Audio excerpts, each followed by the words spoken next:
রাজ্যের 2 জেলায় জোড়া যৌন নির্যাতনের ঘটনা। মালদায় তুলে নিয়ে গিয়ে গৃহবধূকে ধর্ষণের অভিযোগ।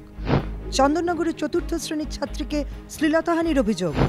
গ্রেফতার গৃহশিক্ষিকার স্বামী।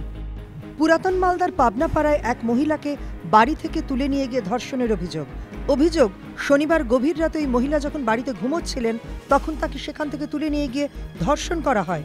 প্রায় 3 ঘন্টা মহিলাকে যৌন নির্যাতন করার পাশাপাশি তাকে প্রবল মারধর করা হয় বলে অভিযোগ। রবিবার ভোরে অসুস্থ অবস্থায় ওই মহিলা পৌঁছন স্থানীয় মঙ্গলবাড়ি ফাঁড়িতে, কিন্তু অভিযোগ ফাঁড়ির পুলিশ অভিযোগ নিতে অস্বীকার করে মহিলাকে মালদা থানায় যেতে বলে। রবিবার রাত 9টা নাগাদ স্থানীয় বাসিন্দারা মহিলার কথা জানতে পেরে থানায় ফোন করেন। ঘটনাস্থলে পৌঁছয় পুলিশ। সোমবারই মহিলাকে মালদা মেডিকেল কলেজ হাসপাতালে ভর্তি করা হয় মেডিকেল পরীক্ষা। দায়ের করা হয়েছে এফআইআর, যদিও মূল অভিযুক্ত প্রশান্ত দাস পলাতক।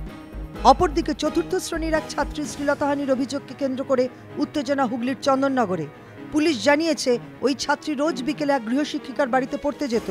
প্রতিদিনের মতো সোমবারও সে ওই গৃহশিক্ষিকার কাছে পড়তে যায়। পড়া শেষে ছাত্রী যখন বাবার জন্য অপেক্ষা করছে তখনই শিক্ষিকার স্বামী দেবু মিত্র ওই ছাত্রীর শ্লীলতাহানি করেন বলে অভিযোগ। সে সময় ঘরে ছিলেন না শিক্ষিকা। ছাত্রীর অভিযোগ আগেও এমন ঘটনা ঘটেছে, তবে ভয়ে সে কিছু জানাতে পারেনি।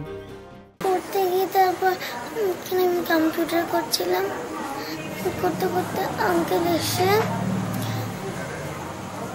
গেমটা লোড হচ্ছিল, হতে হতে আঙ্কেল এসে আমাকে তুলে নিয়ে গেল। ছাড়াবার জন্য বলছেন ছাড়ছিল না।